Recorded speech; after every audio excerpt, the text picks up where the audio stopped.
Selamat sore Kak. Ya, sore.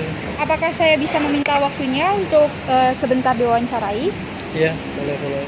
Baik, perkenalkan kami dari mahasiswa UHAMKA dengan saya sendiri Safa Marwaini dan rekan saya Hairunisa Fitrianti. Jadi Oke. kami izin untuk mewawancarai Bapak ya selaku owner Wisa Martabak. Siap. Jadi pertanyaan pertama itu apa fokus utama yang Bapak miliki? Saya pertama ya perkenalan juga. Nama saya Muhammad Wisa. Saya selaku owner di Wisa Martabak. Wisa Martabak ini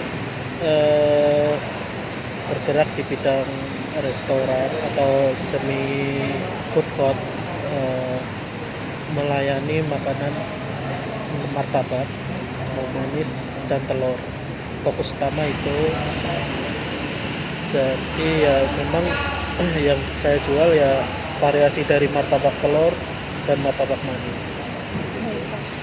Yang kedua, apa saja sih strategi Bapak yang akan Bapak wujudkan ke depannya?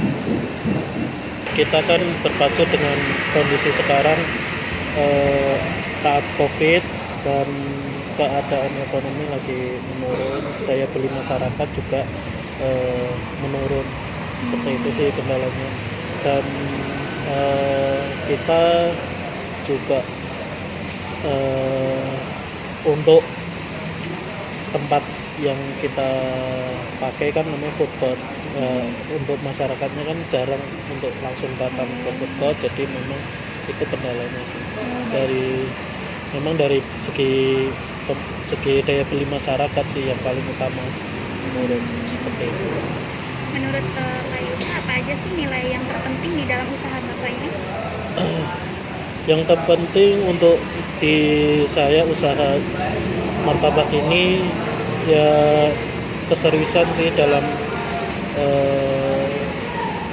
menjalankan sebuah bisnis. Yang kedua ya memang kita harus fokus, apapun itu masalahnya kita cari jalan keluarnya. Terus inovasi ya harus kita keluarkan terus menerus sehingga kita mampu untuk menjawab atau menghadapi rintangan-rintangan yang ada. Seperti itu. Lalu resep yang Anda punya apakah berbeda dengan penjual martabak lainnya? Untuk resep yang saya punya memang berbeda sekali dan beberapa sih memang otentik dari racikan saya sendiri untuk martabak ini. Apakah Bapak Yusa ini yakin usaha yang Bapak rintis ini akan sukses ke depannya? Ke depan sih saya sangat yakin sekali. Tinggal kita mengubah desain. Misalnya kita kan sebelumnya kan COVID membuat gap antara daya beli masyarakat dengan kondisi penjualan atau market. Nah, ke depan ini kan kita tidak tahu nih market kita akan seperti apa. Tapi kita akan pelajari ke depan kalau kita siapkan strategi atau inovasi yang kita buat untuk bertahan saat ini, sehingga masyarakat yang selama ini masih membeli atau masih percaya dengan martabak saya atau Wisa Martabak, mereka akan continue terus dan nanti saat daya beli masyarakat akan naik lagi, itu akan menambah nilai plus untuk segi omset maupun market martabak itu. Lalu apakah Anda menyisihkan keuntungan yang Anda dapat untuk kepada orang-orang yang berhak menerima? Itu setiap bulan sih ada yang saya sisihkan sesuai ketentuan zakat mal atau zakat perdagangan. Seperti itu. Selanjutnya, apa saja sih menurut Bapak hambatan Bapak dalam berbisnis ini? Hambatannya memang selain daya beli masyarakat, kita online market sih. Jadi kan selama ini sebelum pandemi terjadi offline market tuh begitu besar. Nah, karena seiring waktu pandemi, misalnya mau nggak mau kita harus bersahabat dengan pandemi. Orang beralih tadinya offline jadi online. Nah, dari segi market online ini mempunyai karakteristik tersendiri. Beberapa misalnya hambatan-hambatan itu terjadi di online khususnya ya kayak Grab, Gojek atau Shopee Food. Nah, hambatan yang paling kita rasakan ya persaingan antara empat aplikator ini. Dalam 4 aplikator ini beberapa hambatan yang sering kita dapatkan antara promo, terus misalnya komisi penjualannya, begitupun dengan daya beli masyarakat yang mengacu pada aplikator ini. Itu yang sering kita hadapi sih kalau hambatan. Lalu apakah asal usul martabak ini dirintis dari Bapak sendiri atau ada keluarga yang ikut membantu dalam? Jadi untuk Yusa Martabak, khususnya Yusa Martabak ini memang saya berdiri dengan saya sendiri. Saya modal dari awal memang dari saya sendiri. Cuma memang tidak saya istilahnya saya tidak memungkiri bahwa saya sebelumnya ada pengalaman di keluarga, karena keluarga saya udah dari kecil sudah berkutat dengan martabak. Nah, cuma memang yang saya geluti saat saya ikut dengan usaha keluarga martabak, usaha keluarga ini, ada beberapa min plus atau kekurangan atau kelebihan yang bisa saya ambil untuk saya terapkan di martabak saya sendiri. Masuk mungkin resep saya otak-atik atau mungkin dari strategi penjualan, strategi pemasaran, bisnis kayak gitu, saya terapkan sendiri, saya inovasi sendiri.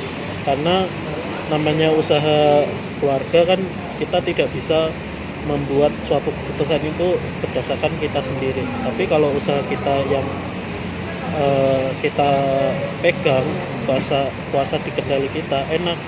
Apapun yang akan kita keluarkan kebijakan, saat itu juga kita bisa action. Seperti itu sih. Tapi selama COVID ini terjadi ya saya menentukan yang 10-15% aja. Itu untuk bersihnya ya. Lanjut ya Pak, apakah Anda menciptakan hal baru dalam bisnis usaha Anda? Untuk inovasi yang bisa martabak yang saya kembangin ini, memang untuk terakhir ini saya memang tidak terlalu banyak inovasi, tetapi yang saya tekankan ke manajemen martabaknya sama kualitas rasanya aja, seperti itu. Selanjutnya, apakah Bapak yakin dalam menggunakan cara ini dapat menarik minat pelanggan? Ya saya yakin sekali, karena memang kalau menjaga mutu, menjaga rasa itu pasti ya pelanggan akan balik lagi. Lalu berapakah modal awal yang Bapak gunakan untuk membangun usaha martabak ini? Dulu awal-awal sih saya memulai usaha ini bermodal sekitar 30-40 juta. Untuk Dan satu kios. tempat Satu tempat. bisnis usaha. Iya. Iya. Lalu selanjutnya, apakah pendapatan yang Bapak terima ini sesuai dengan modal yang Bapak keluarkan? Kalau dihitung dari mulai awal sampai saat ini tentu sangat sudah BEP banget ya. Jadi dulu sempat 5 bulan atau 6 bulan itu udah BEP, dan saya sudah mempunyai 3 cabang. 3 cabang. Cuma sekarang karena COVID ya, yang saat ini berjalan ya masih ada untung, tapi memang stuck di seperti itu. Lalu apakah pendapatan yang Anda terima sesuai dengan lokasi yang Anda tempati?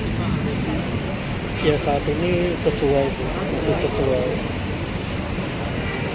Lalu selanjutnya dengan modal harian yang Anda keluarkan ini, apakah dapat meningkatkan jumlah produk dagangan Bapak? Meningkatkan omset maksudnya atau Meningkatkan penjualan? penjualan?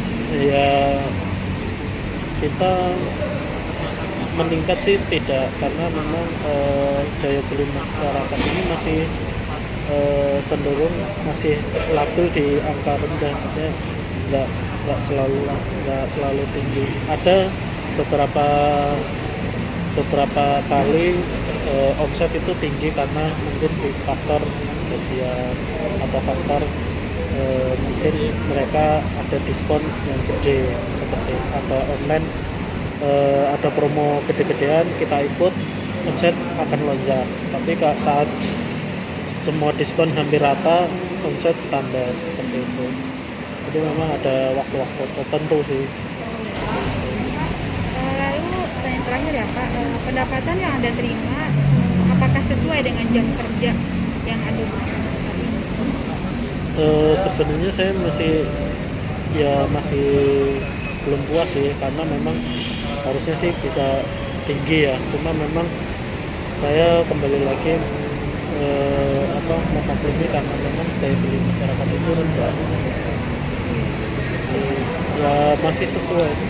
Sesuai ya. Baik Pak. Baik Pak, sekian pertanyaan wawancara dari kami. Ya, Kurang lebihnya kami mohon maaf Pak, dan sudah Terima kasih banyak ya Pak. sama-sama.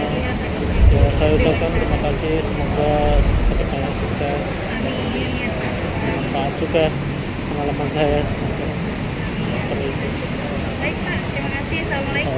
Ya, waalaikumsalam warahmatullahi wabarakatuh.